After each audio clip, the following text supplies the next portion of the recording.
Derek Savage, the man, the myth, the absolute legend. Derek has always reminded me of the kind of guy who's trying to recapture his youth and whose acting career never took off, so he spent the majority of his life trying to come up with various methods of making money. From his novels/screenplays on Revenge, The End of Days, and A Male Stripper, to the metric fuck ton of Cool Cat books, to his gun safety documentary, he just seems like he's throwing everything out there hoping it'll stick. He also really likes to show off the fact that he was on the cover of a singles magazine in the 80s. Cool, I guess. But we're not here for that. No. Today, we take a look at Derek's magnum opus, his claim to fame, his Citizen Kane, if you will. Cool Cat saves the kids.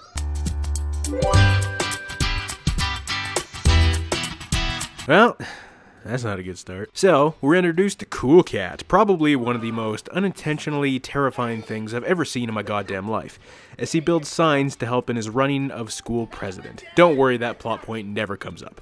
His buddy Maria shows up, and immediately I thought to myself, you know, someday this little girl is going to be in high school, where not only are bullies absolutely relentless, but this movie and her Shakespearean performance are forever plastered on the internet, and this shit is never going away. I just find that kind of ironic considering this movie's entire message and all. Wow! This is the coolest office I've ever seen! Boy, I feel like picking on someone! And look over there! If it's not Cool Cat Maria, they think they're so cool. Wait, are you really gonna pretend you just saw them come outside and actually weren't staking out Cool Cat's house like a fucking creep for the past 5 minutes? Okay, so this is Butch the Bully, easily the greatest actor in this entire masterpiece. I especially love how 80% of the time you can't understand the shit he says. Oh no! It's Cool Cat, and he's fast! I better run! This kitty will trip him, and he'll fall flat on his face! Oops. Sorry, is that bullying? Whatever, I don't care. He sends Maria a text telling her she's fat and has stupid hair and whatnot. How he has her number when he has no friends? That's beyond me. It worked! Maria looks sad. I love being a boy, so I'm gonna text her again. Hey, Cool Cat. I just got a text from the same person. Should I open it? Sure! You know, maybe they feel bad about that really mean text, and now they want to apologize. Okay, I can excuse the first text, but really, that's awful advice. I also love how these two idiots can't figure out who the person texting them is. Like, shit, I don't know, maybe it's the blonde-haired kid standing on the other side of the road in clear view laughing like a homicidal maniac. Just a guess. That's what he gets. My daddy calls that payback. So does my daddy. In fact, my daddy says, what goes around comes around. Yeah, we have to kill him now.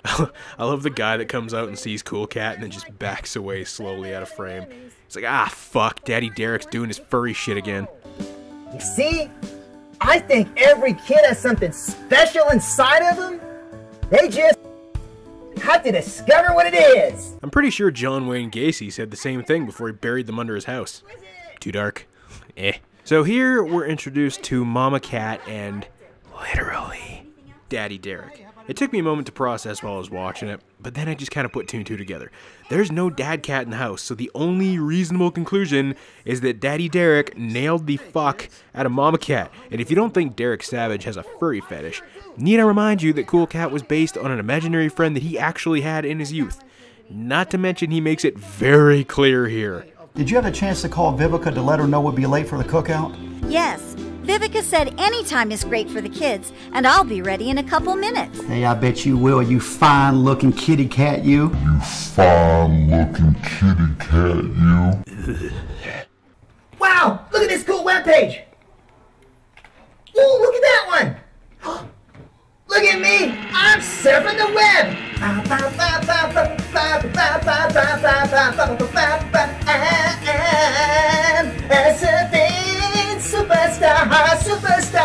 Superstar, and I'm having fun. So I should mention that Cool Cat Saves the Kids is totally loaded with god-awful advice, and this is just another example of it. The bully starts cyber-bullying Cool Cat. You know, for a kid who has no friends, he sure has no problem getting a hold of people's contact information. Anyway, the logical answer to this dilemma is to delete the fucking email and block the sender. Does he do this? No, he fucking has a mental breakdown in his closet instead.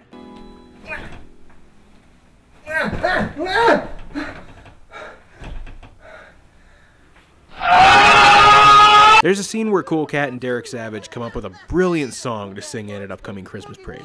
They're so talented, in fact, that they somehow have drums in the song, even though none of them are playing drums, or even have the guitars plugged in. Cool Cat likes to rock and roll.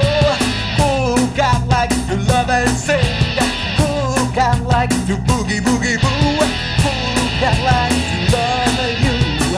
Really, I think this entire scene was just there so Derek could flex his wicked awesome guitar signed by Van Halen. Hey, check it out. It's autographed by the Van Halen band, and it was autographed back in the 1980s. Wow, that is so awesome! As if any 5-year-old dumb enough to watch this is sitting there thinking, oh shit, is that a real Halen sig? Fuck yeah, bro, that's metal. Why the hell did I just sound really Canadian there?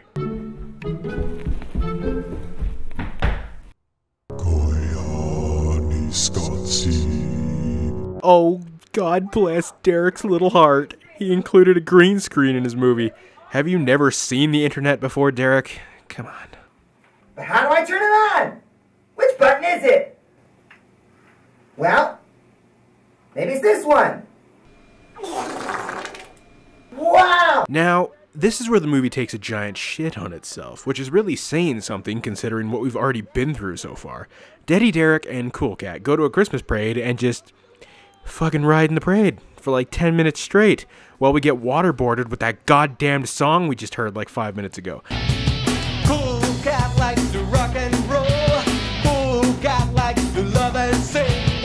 Cool Cat likes to boogie boogie boo. The real kicker here is that this entire movie actually just consists of 3 shorts that Derek directed prior, all of which he sold on their own DVD. All this bullshit parade garbage was actually something he was charging people for.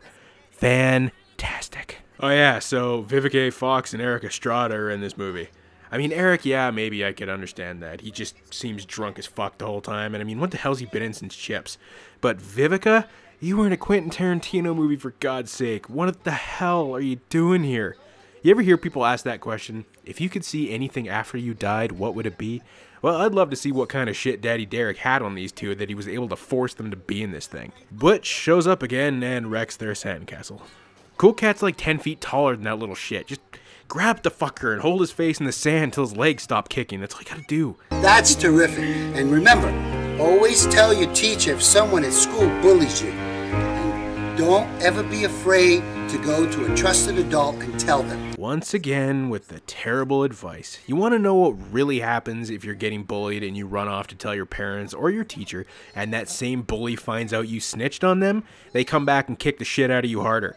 Trust me, I know this from experience. So there's a part where Cool Cat finds some writing contest that gives the winner $100, so he spends a while trying to come up with a hard-hitting epic story. Woo! I feel good! Ooh, it's coming to me!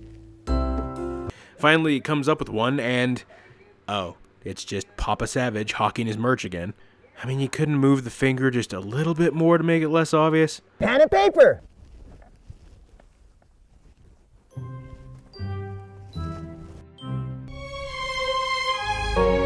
One of my favorite parts in the entire movie is when some new kid shows up and tries to show off his wicked awesome bouncy ball skills, but somehow almost gets hit by a fucking car in the middle of a suburban neighborhood. Mind you, this is probably one of the very few moments in this entire film, and I use film very loosely, where Cool Cat gives advice that isn't completely stupid. But always look both ways before crossing the street! What's the matter with you running into the street like that? I know, I wasn't thinking. And that was super close. Help! A bully just stole my candy and he's right there! It's up to you, Cool Cat. Go save the children! Yeah, go get him, Cool Cat! I'm Cool Cat, and I'm gonna protect the kids!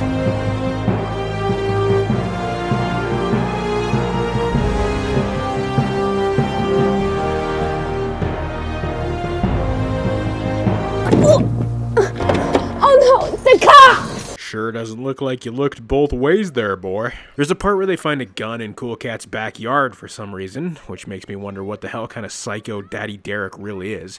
But before they can tell anyone, Butch takes it and brings it to school the next day, leading to one of the dumbest things I think I've ever heard in my life uttered by an adult to a child. No! There's Butch the bully, and he's got the gun! And he's showing it to that kid! Oh no, what should we do? Okay, kids, come on, just get inside the school. They'll help us. They'll call the police. Really? Go past the kid with the gun into the school. This was made in what, 2015? Yeah, 2015. Do you not have phones? I know you do, because Butch was bullying both Cool Cat and Maria with one earlier. Turn around, walk out of sight, and call the police. Why in the name of all that's pure and just in this godforsaken world would you go past the gunman to tell a teacher? This movie can be looked at in either one of two ways. Either it's the biggest piece of shit I've ever set my eyes upon in my entire life, or it's one of the greatest unintentional comedies of all time. If you watch it alone, then sure, your brain is probably going to turn into liquid dumb as fuck and run out your ass like the Hershey squirts. But if you watch this with people, it's a masterpiece of the highest order, provided you guys are on something. Preferably really strong whiskey or rum, my drink of choice. So what's next for our Papa Derek? Well, who the shit knows. At one point he was doing a sequel called Cool Cat Loves You, which was later changed to Cool Cat's Cooking Kids, which sounds like it's an amazing horror movie. But that ended up becoming Cool Cat Kids Superhero, which is literally just this same movie we just watched, but with a different title. Then he was going to do Cool Cat versus the Wicked Witch, which he's since canceled for 3 other movies. So who knows what the hell's going on, but you can bet your ass I'll be there for whatever new masterwork he decides to release.